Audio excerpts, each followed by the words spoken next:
आज कक्षा 12 सस्य विज्ञान में अम्लीय मृदा, उसके बनने के कारण और सुधारने के उपाय का अध्ययन करेंगे। अम्लीय मृदा जब कोलाइडी कॉम्प्लेक्स पर या मृदा विलयन में OH आयनों की अपेक्षा H आयनों की मात्रा अधिक होती है तो भूमि की प्रतिक्रिया अम्लीय दर्शाती है। अर्थात ऐसी मृदा जिसका pH मान 7 से कम होता है वह अम्लीय मृदा कहलाती है। अम्लीय मृदा मुख्य रूप से उत्तर पूर्वी राज्यों असम, मेघालय, अरुणाचल प्रदेश जहाँ पर अधिक वर्षा होती है, इसके अलावा महाराष्ट्र के पश्चिमी तट, केरल, उड़ीसा, बिहार आदि राज्यों में अम्लीय मृदा पाई जाती है। मृदा अम्लता की माप किसी भूमि की अम्लता की माप के लिए भूमि के विलयन में आयनों के संतरण का आधार पर की जाती है, जिसका मापन pH पैमाने द्वारा किया जाता है।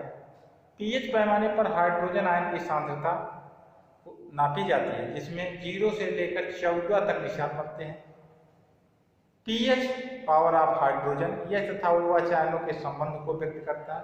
सबसे सरल विधि pH की है।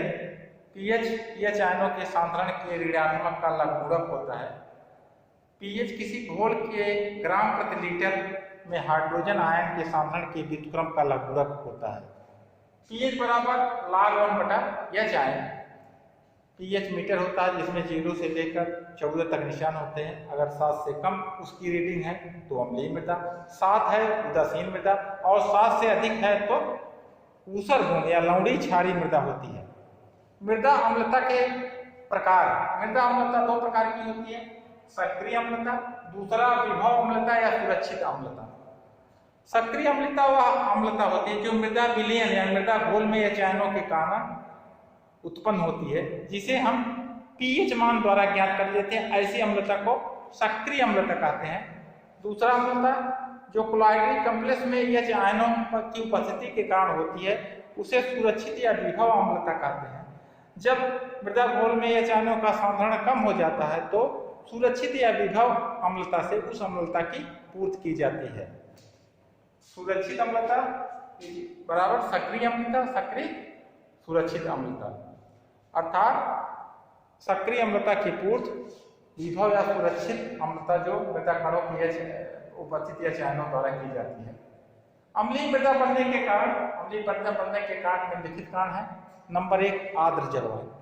वह उन स्थानों पर जहाँ पर अधिक वर्षा होती है, जहाँ पर ठंडी जलवायु होती है, अधिक वर्षा के कारण भूमि की ऊपरी सतह पर उपस्थित धन आयन बहकर निचली सतहों पर चले जाते हैं और ऊपरी सतह पर धन आयनों की कमी हो जाती है और ऋण आयनों की अधिकता हो जाती है। इसलिए मृदा का pH मान कम हो जाता है, इसलिए मृदा अम्लीय हो जाती है। दूसरा है चट्टानों की प्रकृति। चट्टानों के टूटने से ही मृदा का निर्माण होता है।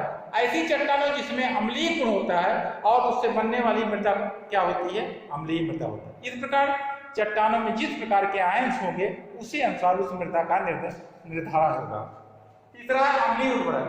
अम्लीय उर्वरक ऐसे उर्वरक जो मृदा पर अम्लीय प्रभाव डालते हैं, जैसे ammonium sulphate, ammonium nitrate, urea आदि ऐसे अमोनियम नाइट्रेट आदि ऐसे उर्वरक होते हैं जो लगातार प्रयोग करने पर मृदा में अम्लीय गुण छोड़ते हैं।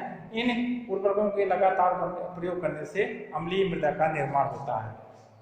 मृदा कार्बनिक पदार्थ। मृदा कार्बनिक पदार्थ मिट्टी में डालने पर उसड़ने गलने से कार्बन डाइऑक्साइड बनती है और वह कार्बन डाइऑक्साइड अम्ल के साथ मिलकर कार्बोनिक अम्ल बनाती है और अम्ल के प्रभाव से मृदा का pH मान कम हो जाता है, जिससे मृदा अम्लीय हो जाती है। अगला पॉइंट सूक्ष्म जीवों की क्रिया। अनेक प्रकार के सूक्ष्म जीव विभिन्न प्रकार के कार्बनिक पदार्थों का या अन्य अवशेष पदार्थों को सड़ा गलाकर मिट्टी में मिला देते हैं, जिससे कि विभिन्न प्रकार की अम्लें उत्पन्न होती है। इन अम्लों के प्रभाव से मिट्टी अम्लीय हो जाती है। कुछ ऐसे फसलें हैं जैसे मक्का, बरसीन, तंबाकू आदि जो होती हैं धन आयनों का अधिक कैल्शियम तथा अन्य धन आयनों का अधिक अवशोषण करती है, इसलिए भूमि में धन आयनों की कमी हो जाती है और ऋण आयनों की अधिकता हो जाती है, इसलिए मृदा का गुण अम्लीय हो जाता है। अगला तेजाबी वर्षा। अगर भूमि तेजाबी वर्षा होती है तो वर्षा के पानी में अम्ल की मात्रा अधिक हो जाती है, जिसके कारण मृदा अम्लीय हो जाती है। आज हम यहाँ तक अध्ययन करेंगे। कल हम अम्लीय मृदा के सुधारने के उपाय का अध्ययन करेंगे। धन्यवाद।